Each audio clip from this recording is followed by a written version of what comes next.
ঝড়ের মাস বৈশাখ। এই বৈশাখের মতোই রবি ঠাকুরের জন্ম। সোনার আশ্বিনে নয়, হিমের রাতের অঘ্রাণে নয়, ফুল রাঙানো ফাগুনে নয়, এই খরক্ষিপ্র বৈশাখেই তার জন্ম।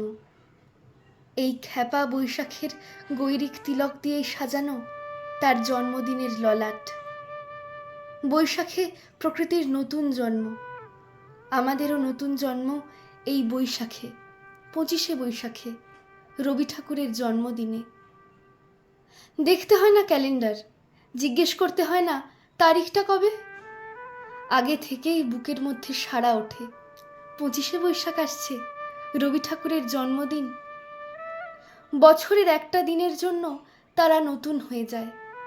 চারপাশে নীলে লালে সবুজে হলুদে রঙিন ফুলের আলপনা, মাঝখানে খয়েরি রঙের সুতোয় রোজ দুপুরে না ঘুমোনো চোখে, কাজের ক্লান্ত অবসরে বোনা হয়ে চলেছে সেই 4টে লাইন। উদয়ের পথে শুনি কার বাণী, ভয় নাই ওরে ভয় নাই, নিঃশেষে প্রাণ করিবে দান, ক্ষয় নাই তার ক্ষয় নাই। শুধু কি সূচি কাজে? না, বিদেশকে চোখের সামনে দৃষ্টান্ত করে রাখার আন্তর্জাতিকতা রবি ঠাকুরের। আমাদের সংস্কৃতিকে মাটির কাছাকাছি এগিয়ে নিয়ে যাওয়ার সংকল্পে রবি ঠাকুর। আমাদের সভ্যতাকে দানবের হাত থেকে ছিনিয়ে নেওয়ার সংগ্রামে রবি ঠাকুর।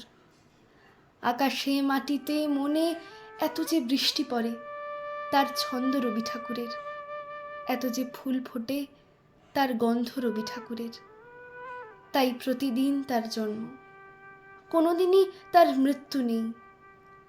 কালিন্দির কালা পাহাড়ে সে কোনোদিন যদি ভারতবর্ষ থেকে সমস্ত ঠাকুরের প্রদীপ নিভিয়ে দিয়ে যায়, তবু একটি ঠাকুরের বেদি চিরকাল থাকবে মাটির সঙ্গে গাঁথা। কোন ঠাকুর? রবি ঠাকুর। ধন্যবাদ।